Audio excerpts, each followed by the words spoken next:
figure reviews, toy hunts, unboxing and rankings, unboxing and displays, etc.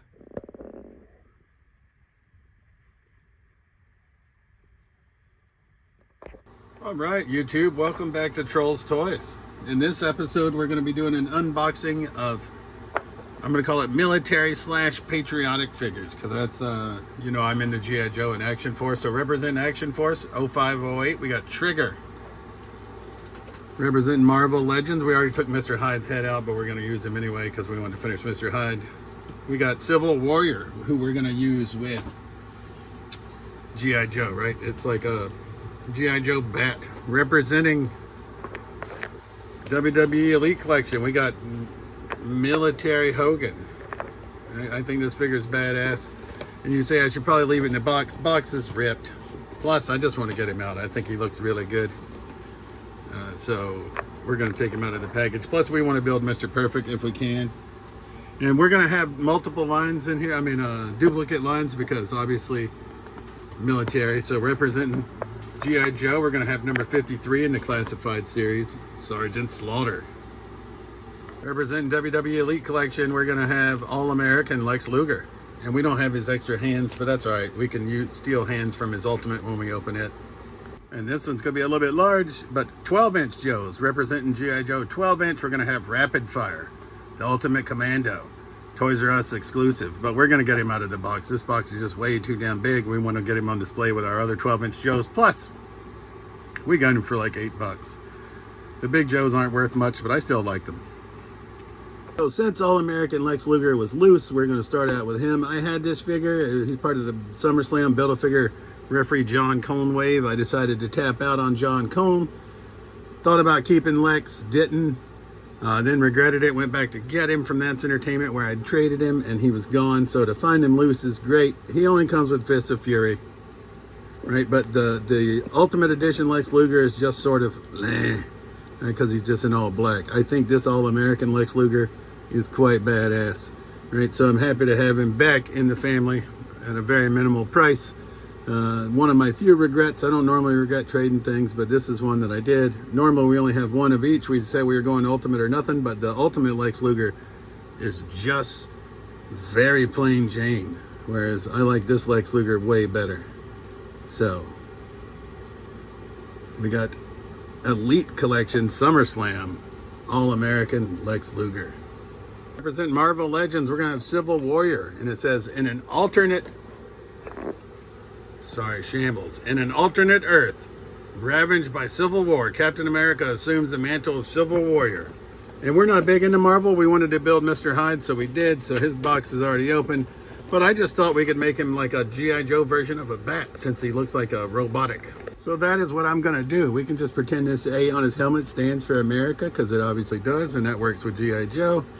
And we can get him equipped with his shield here. And there, we've got the Civil Warrior, representing Marvel Legends. But for us, he's going to be a G.I. Joe robotic soldier, just like Cobra has bats.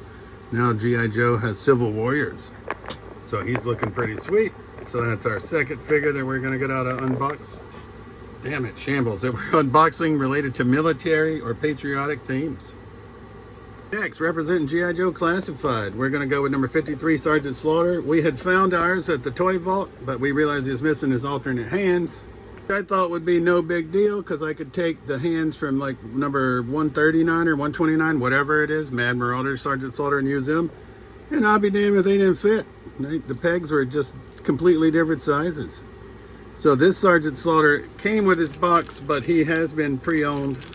But we did a thorough double check here to make sure that we got all of his alternate hands and all that good stuff. So I know that we do this time. So we have his little Sergeant Slaughter minifig. We have his hat. We have his sunglasses. We got his baton and his whistle. We've got his machine gun with his sights and his magazine. And then we've got the pointer fingers.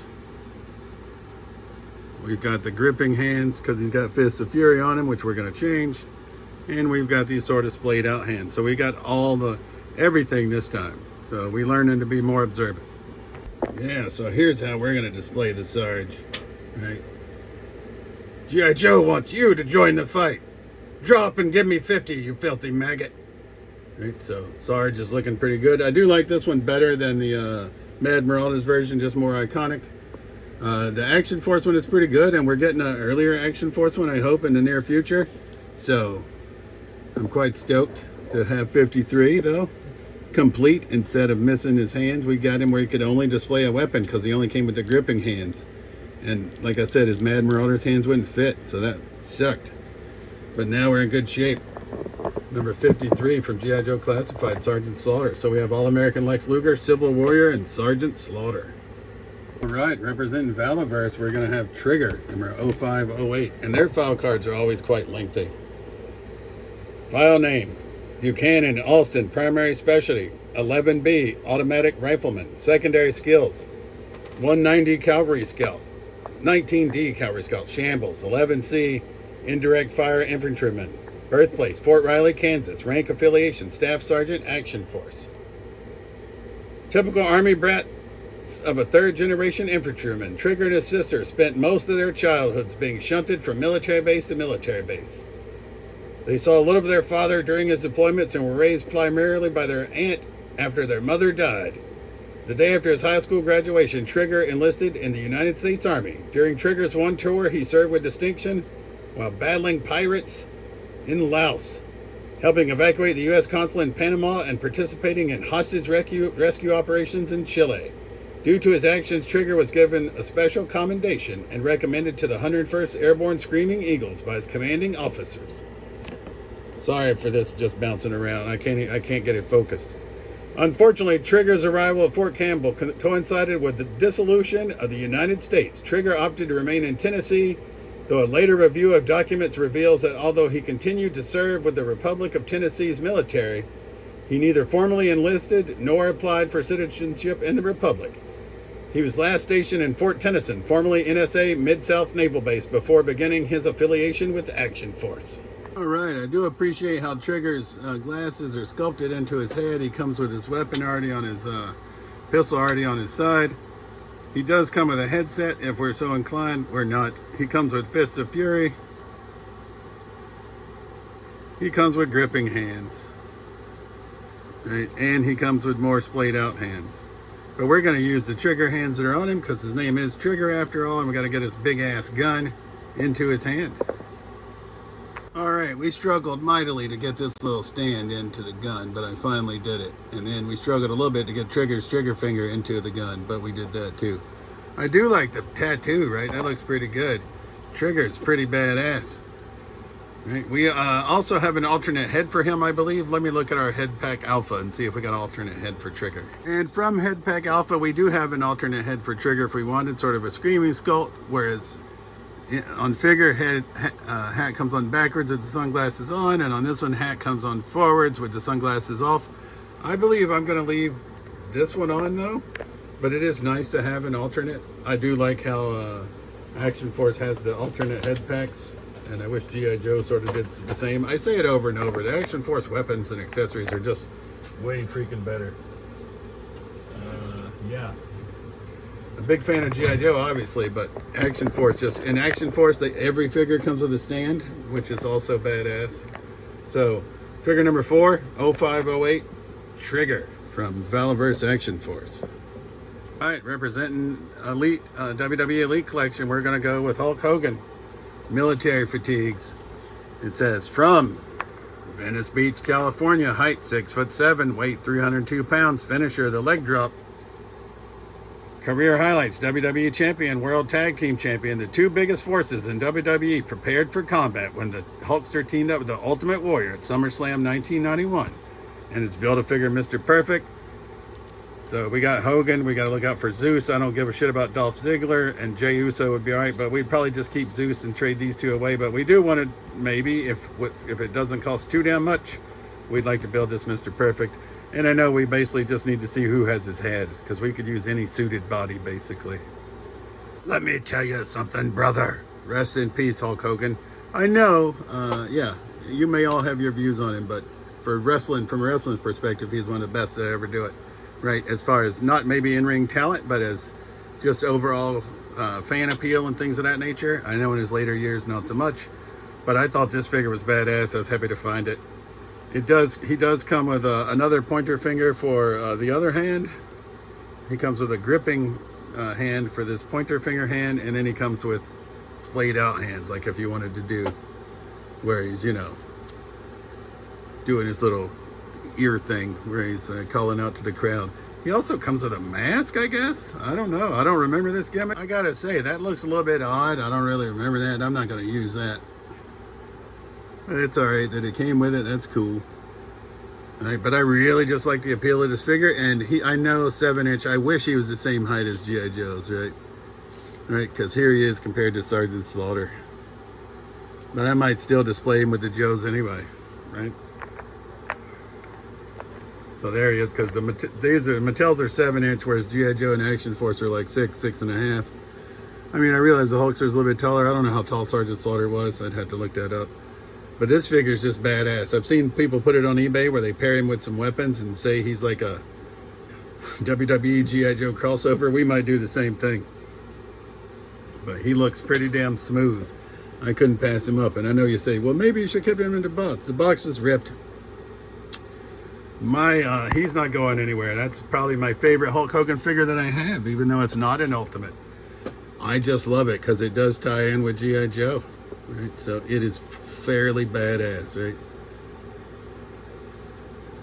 So Camo Fatigues Hogan is our 5th figure that we have military or patriotic themed, and that leaves 12-inch G.I. Joe Rapid Fire, who will get out of the package.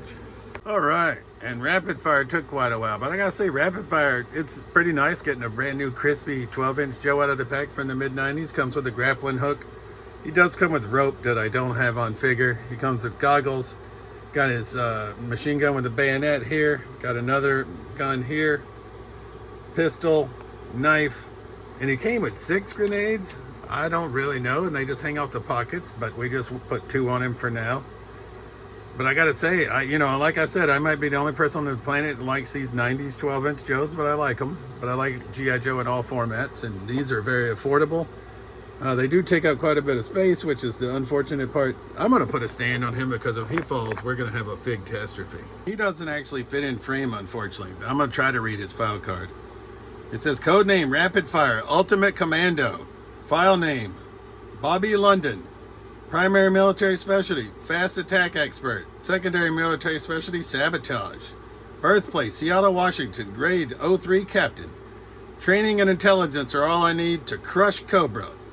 Missile launchers and grenades just make it more fun. Rapid Fire graduated at the top of the first class to be processed through the Army School for Fast Attack Maneuvers. The object of the program is to produce highly motivated individuals with advanced technical skills for assault operations deep within enemy territory. The requirements for this elite school consist of fluency in 3 languages, airborne qualification, and members must be recipients of the Congressional Medal of Honor.